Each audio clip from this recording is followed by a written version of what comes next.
আসসালামু আলাইকুম। আশা করছি সবাই ভালো আছেন। আজকে আলোচনা করব বাংলাদেশ বনাম পাকিস্তান কিছুদিন আগে যে টি-20 সিরিজটা গেল সেই সিরিজ প্রসঙ্গে।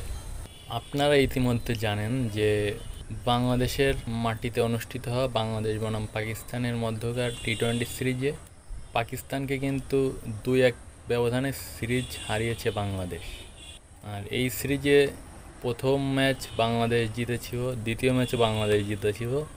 শেষ ম্যাচ অর্থাৎ নিয়ম রক্ষার যে শেষ ম্যাচটা ছিল সেটি বাংলাদেশের অনেক প্লেয়ার পরিবর্তন করেছে এবং পরবর্তীতে পাকিস্তান কিন্তু ম্যাচটি জয়লাভ করেছে, এমনটাই বলা যায়। কারণ বাংলাদেশের পূর্ণ শক্তির দলের সাথে কিন্তু পাকিস্তান দল হেরেছিল এই মুহূর্তে টি-20-তে।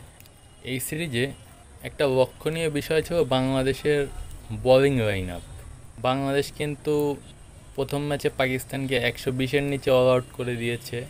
দ্বিতীয় ম্যাচে বাংলাদেশ 133 রান করেছে, সেই রান কিন্তু পাকিস্তানকে করতে দেয়নি। বাংলাদেশ 8 রানে ম্যাচটি জিতে নিয়েছে। প্রথম 2 ম্যাচে বাংলাদেশের বোলাররা সম্পূর্ণ নিজেদের মন মতো পারফর্ম করতে পেরেছে, নিজেদের হোম কন্ডিশনকে কাজে লাগাতে পেরেছে, যে কারণে কিন্তু বাংলাদেশ এই সিরিজটা সহজেই জিতে গেছে। বোলারদের মধ্যে মোস্তাফিজ, তাসকিন, শরীফুল, তানজিম সাকিব সকল ফাস্ট বোলাররাই কিন্তু ভালো বল করেছে। পাশাপাশি স্পিনারদের মধ্যে মেহেদি হাসান, নাসুম আহমেদ তারাও কিন্তু যথেষ্ট ভালো পারফর্ম করেছে এই সিরিজে।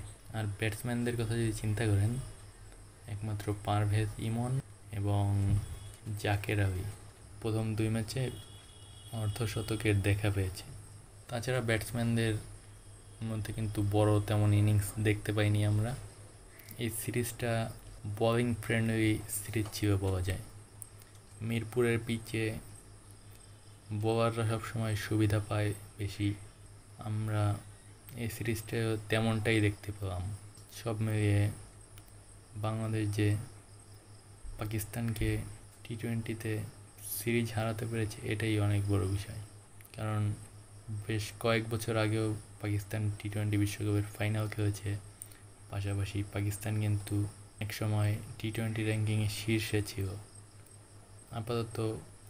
আপাতত বেশ কয়েকদিন কিন্তু বাংলাদেশের ক্রিকেট দলের ম্যাচ নেই বলা যায়। ক্রিকেটাররা একটু ছুটিতে থাকবে, বিশ্রামে থাকবে, তারপর আবার অনুশীলনে ফিরবে, নতুন সিরিজের জন্য ব্যস্ত হয়ে যাবে। আজকের ভিডিও এ পর্যন্তই। সবাই ভালো থাকবেন। ধন্যবাদ।